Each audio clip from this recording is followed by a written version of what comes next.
Meu pai riu enquanto me chamava de inútil, então passei 4 anos dando a ele exatamente o que pediu. Meu pai nunca soube que eu ouvi. E foi exatamente esse o problema. Porque no dia em que escutei o que ele disse, algo dentro de mim simplesmente apagou. Não explodiu. Não gritou. Apagou.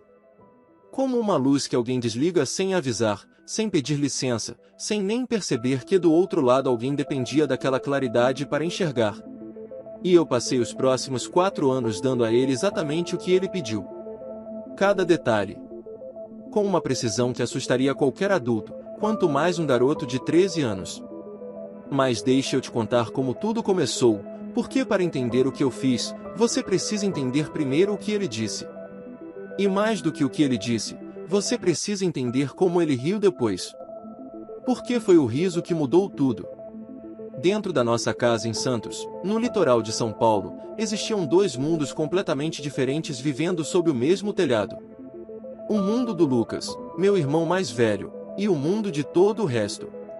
Lucas tinha 15 anos, era atacante titular do time da escola, carismático, alto, o tipo de garoto que entra numa sala e todo mundo para o que está fazendo para olhar. Tinha aquela energia que algumas pessoas nascem com e que nenhum esforço do mundo consegue imitar. E meu pai vivia em órbita ao redor dele. Literalmente. Eu tinha 13 anos e jogava basquete. Não era ruim, não. Na verdade era bastante bom.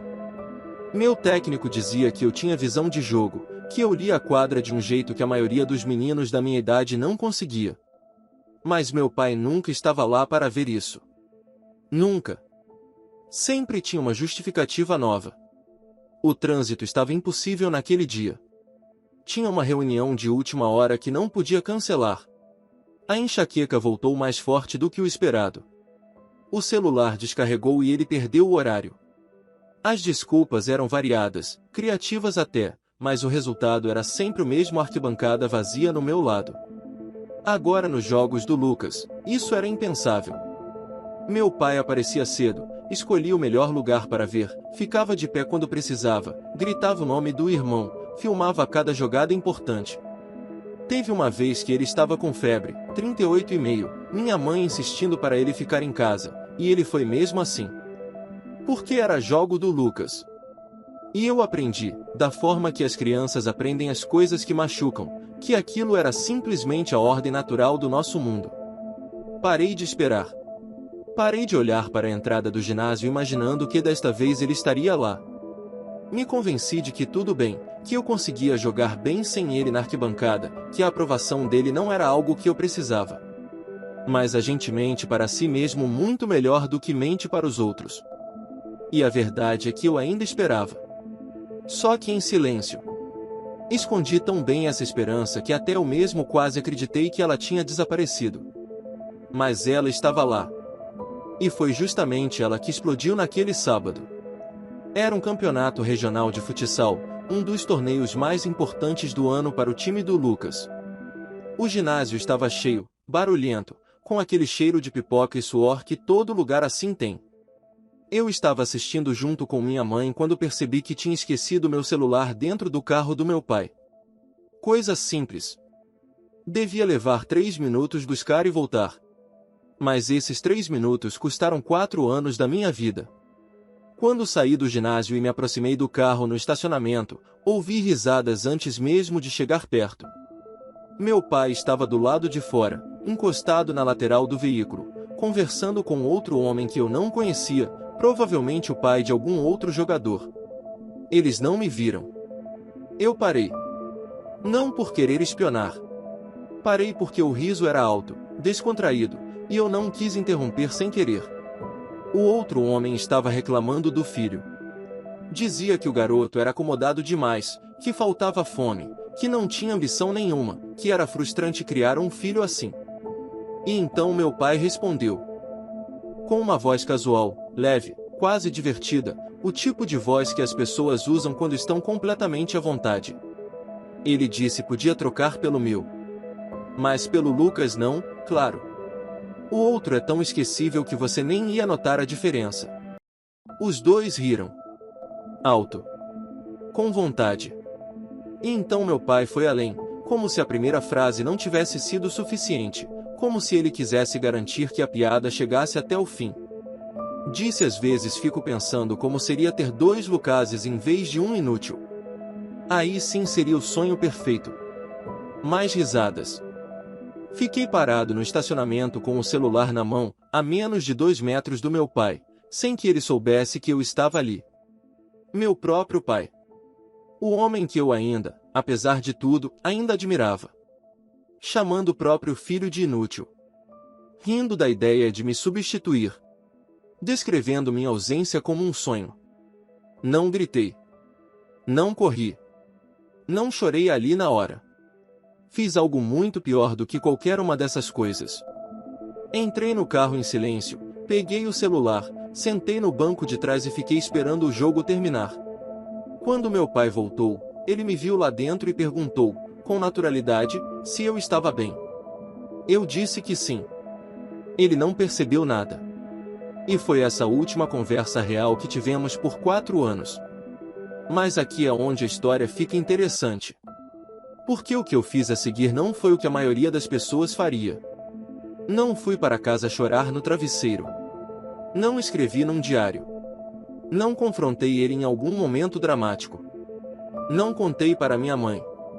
Fiz algo que, olhando para trás, foi ao mesmo tempo a decisão mais fria e a mais precisa que um garoto de 13 anos poderia tomar. Decidi dar a ele exatamente o que ele disse que queria. E ia fazer isso com uma calma que ele nunca seria capaz de entender. A partir daquele dia, comecei a desaparecer. Não de uma vez, porque isso chamaria atenção e eu não queria atenção. Queria o oposto. Queria ser tão invisível quanto ele disse que eu já era. Então fui devagar. Metódico. Calculado. Como quem apaga um rastro pegada por pegada, sem pressa, sem erro. Parei de contar sobre a escola. Parei de mostrar as notas, mesmo quando eram boas, e eram sempre boas. Parei de pedir para ele ir aos jogos. Parei de olhar para a porta quando ele chegava em casa. Quando ele perguntava como eu estava, a resposta era sempre a mesma, sempre no mesmo tom, sempre com o mesmo rosto vazio. Tudo bem. Só isso. Sem continuação. Sem abertura. Sem espaço para ele entrar. E no começo, ele nem percebeu. Claro que não. Estava ocupado demais com o universo que girava em torno do Lucas. Mas com o tempo, alguma coisa começou a mudar. Ele passou a bater na minha porta com mais frequência. Perguntava se eu queria jogar videogame. Se queria sair para comer alguma coisa. Se queria ir ao cinema no fim de semana. E eu recusava. Sempre com educação. Sempre com um meio sorriso que não chegava aos olhos. Sempre com uma desculpa que soava plausível o suficiente para não gerar conflito. Porque o que eu sentia não era mais raiva. A raiva tinha durado pouco. O que ficou no lugar dela foi algo muito mais difícil de combater. Era indiferença. Construída tijolo por tijolo, dia após dia, como uma muralha erguida não para se proteger, mas para nunca mais precisar sentir nada por aquela pessoa. Meu irmão Lucas foi o primeiro a notar de verdade. Uma noite ele entrou no meu quarto sem avisar, fechou a porta com cuidado e perguntou direto, sem rodeio, o que estava acontecendo comigo. Respondi com a mesma calma de sempre. Disse que estava só dando ao pai o que ele sempre quis. Um filho a menos para se preocupar. Lucas ficou me olhando por um tempo sem saber o que dizer. E eu não expliquei mais nada. Deixei o silêncio responder por mim. Quando fiz 15 anos, algo mudou no comportamento do meu pai. Ele começou a aparecer nos meus jogos de basquete. Ficava na beira da quadra, tentando me encontrar com o olhar. E eu via. Eu sempre via. Mas não sentia nada. Depois dos jogos, ele tentava se aproximar. Dizia que eu tinha jogado bem. Que estava orgulhoso. E eu respondia sempre da mesma forma, com as mesmas 2 palavras que haviam se tornado minha armadura favorita. Obrigado, senhor. Foi assim que comecei a chamá-lo. Senhor. Não pai. Não papai. Senhor. Como quem fala com um desconhecido educado que você respeita, mas com quem não tem nenhuma intimidade. Porque era isso que ele era para mim agora. Um homem que eu conhecia de longe. Um rosto familiar com uma voz que eu tinha aprendido a não ouvir mais. Então chegou o dia da formatura do ensino médio do Lucas. E foi ali, na frente de todo mundo, que a primeira rachadura apareceu. A festa de formatura do Lucas foi num salão alugado no centro da cidade, daqueles com aquela iluminação dourada forçada e mesas cobertas com toalhas brancas engomadas que tentam fazer o lugar parecer mais elegante do que é. Tinha muita gente. Parentes que eu mal via durante o ano, amigos dos meus pais, professores, toda a constelação de pessoas que orbitam em torno dos momentos importantes de uma família. Eu estava lá, de terno, cabelo penteado, com um rosto que eu tinha aprendido a usar em público. Aquele rosto de garoto bem educado que não causa problema, que agradece quando agradece, que sorri quando precisa sorrir e que não entrega nada do que acontece por baixo. Minha mãe estava radiante. Lucas estava radiante. Meu pai estava no centro de tudo, como sempre, fazendo o papel de anfitrião, apertando mãos, contando histórias, rindo alto, o homem da festa. E então chegou o momento do discurso. Ele pediu silêncio, pegou o microfone, e começou a falar com aquela voz que ele usava quando queria parecer emocionado. Disse que estava orgulhoso dos 2 filhos. Que Lucas tinha sido uma inspiração. E então olhou para mim, diretamente para mim, com os olhos levemente marejados, e disse: Gabriel, eu sei que nem sempre estive presente do jeito que deveria. Mas quero que saiba, na frente de toda essa família, que tenho muito orgulho do homem que você está se tornando. A sala ficou em silêncio por um segundo. Todo mundo olhou para mim esperando uma reação.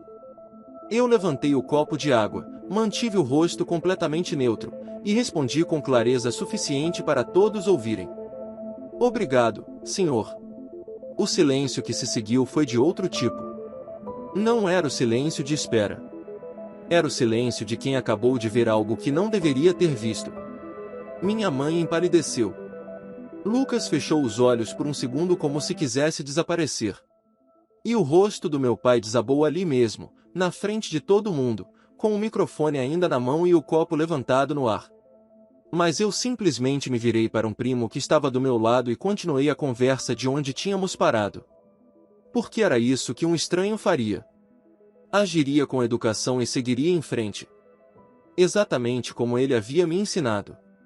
Naquela noite, quando a festa acabou e as últimas visitas foram embora, minha mãe fechou a porta da sala com uma firmeza que eu nunca tinha visto nela antes. Não era raiva. Era algo mais pesado do que raiva. Era o esgotamento de quem fingiu por tempo demais que estava tudo bem e finalmente parou de conseguir fingir. Ela me olhou e disse apenas: "Sala, agora." Sentei no sofá. Lucas ficou de pé perto da janela, inquieto, sem saber onde colocar as mãos. Meu pai estava encostado na parede do fundo, evitando meu olhar. E minha mãe ficou em pé na minha frente, com os braços cruzados, e perguntou com a voz que as mães usam quando já passaram do limite: "O que foi aquilo, Gabriel?" Fingi não entender. Ela não aceitou. Disse que eu tinha tratado meu próprio pai como se fosse um completo estranho na frente de toda a família e que ela queria uma explicação agora. Eu respondi com calma.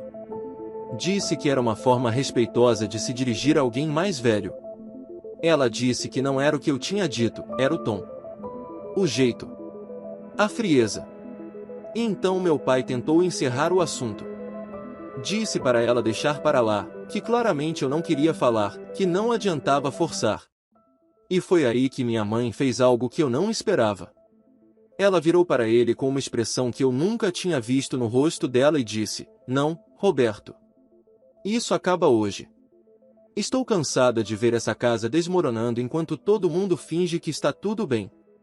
E então ela olhou para mim de novo e disse: "Gabriel, eu quero saber agora o que aconteceu entre vocês dois." Fiquei em silêncio por alguns segundos. E então disse, com a mesma calma de sempre, que não tinha acontecido nada. Que esse era exatamente o problema. Que para ele eu nunca tinha existido de verdade. Que eu sempre fui o outro. O que sobrava? O que podia ser trocado sem que ninguém notasse a diferença? Meu pai deu um passo à frente.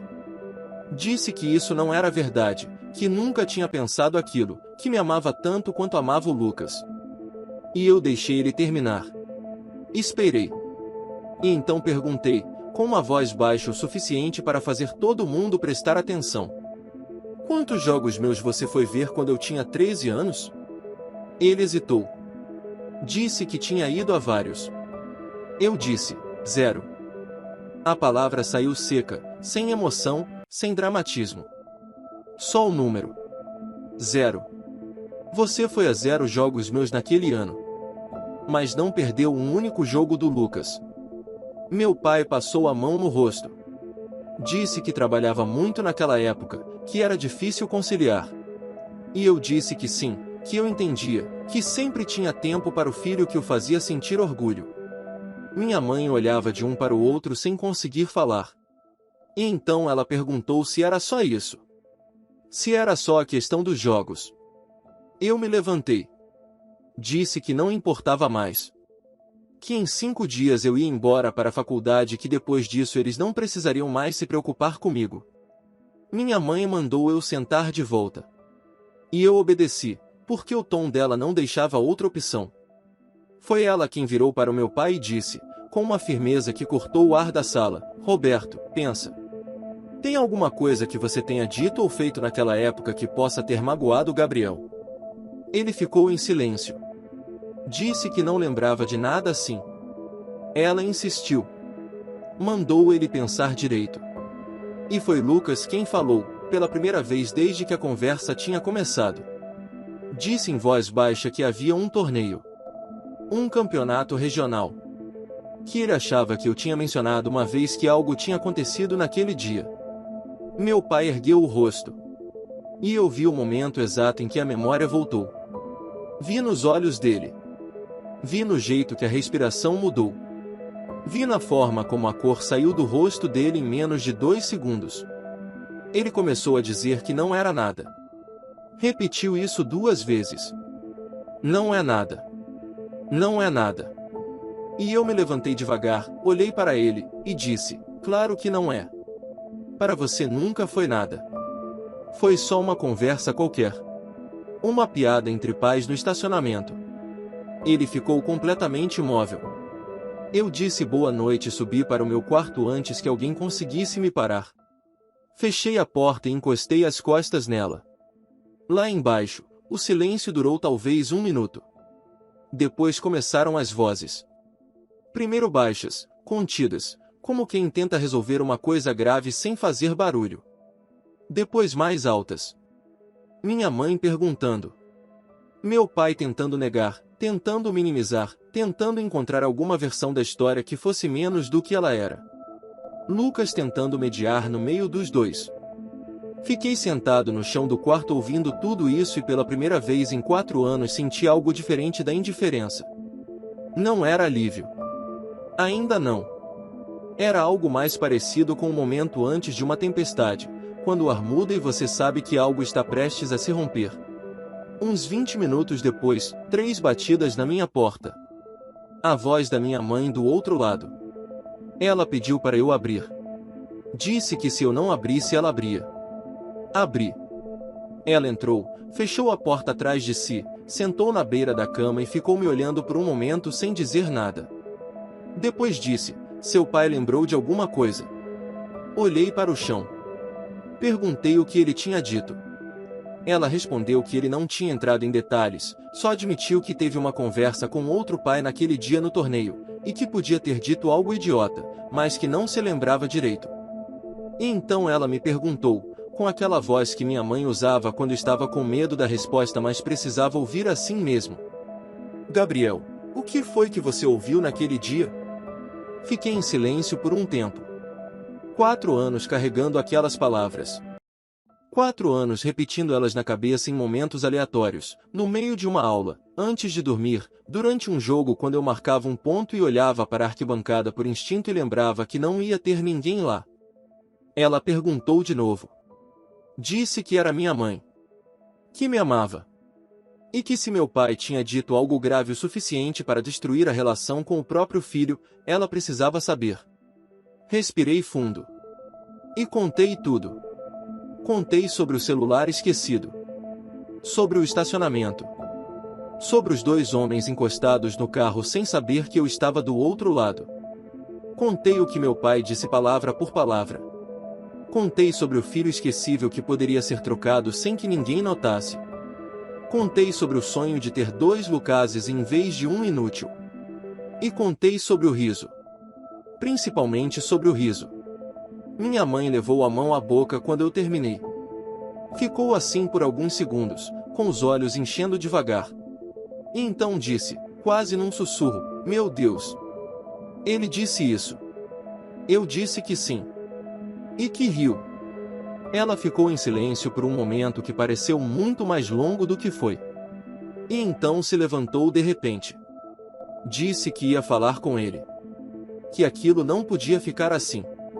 Eu disse que já tinha ficado assim por 4 anos. Que agora era com ela. Que ela decidisse o que ia fazer com a verdade.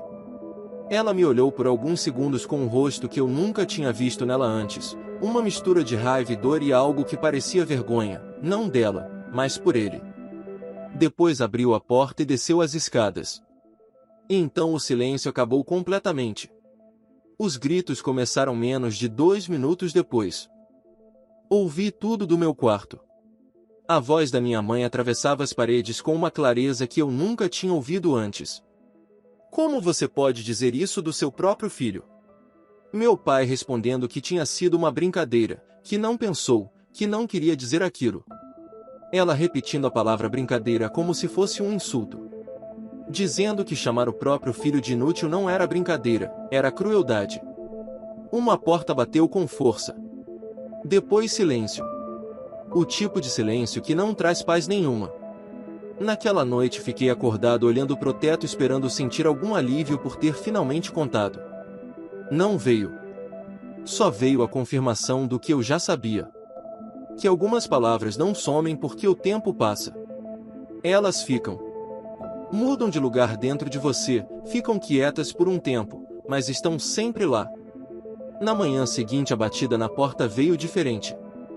Mais pesada. Mais hesitante. Era ele. Entrou devagar, fechou a porta com cuidado e ficou parado no meio do quarto sem saber o que fazer com as próprias mãos. Tinha olheiras fundas. O rosto de quem não dormiu. Disse que sabia que o que tinha feito era imperdoável. Que sua mãe tinha contado o que eu ouvi. Olhei para ele sem expressar nada e perguntei se tinha lembrado sozinho ou precisou que alguém contasse. Ele disse que tinha lembrado. E então disse que o que falou naquele estacionamento era horrível. Que não pensou. Que queria parecer engraçado para o outro homem e as palavras saíram antes que ele pudesse segurar. Disse que foi covarde. Que foi idiota. Que se arrependia todos os dias desde que percebeu o estrago que causou. Eu disse que ele levou 4 anos para perceber esse estrago. Ele não respondeu a isso. Disse apenas que não sabia como consertar, mas que queria tentar. Eu disse que não dava para consertar o que já tinha quebrado. Ele disse que podia ao menos tentar entender. E então fiz a única pergunta que importava. Baixa, direta, sem rodeio. Perguntei se ele tinha rido de verdade. Se na hora em que disse aquelas coisas ele tinha rido com vontade. Ele demorou a responder. E então disse que sim. Que tinha rido. Olhei para ele e disse que era exatamente isso. Que não era só uma frase dita sem pensar. Era uma frase dita com leveza, com diversão, como se a ideia de me substituir coubesse numa piada entre conhecidos no estacionamento. Era isso que eu nunca ia conseguir apagar. Não as palavras. O riso. Meu pai ficou sem conseguir falar. A respiração começou a falhar. Disse que mesmo assim me amava. Fiquei quieto. E então respondi apenas, eu sei. Ele se levantou. Perguntou se podia me abraçar. Não respondi. Ele deu um passo à frente esperando que eu o afastasse. Eu não fiz nada. Deixei. Foi um abraço estranho. Quente mas distante, como o toque de alguém que você conheceu em outro tempo e não sabe mais como encaixar no presente. Eu não o abracei de volta. Quando ele se afastou, disse apenas: "Isso não muda nada, pai. Mas talvez seja um começo." Ele assentiu com a voz embargada. Disse que era mais do que merecia. E saiu. Pela primeira vez em anos o peso no peito diminuiu. Só um pouco.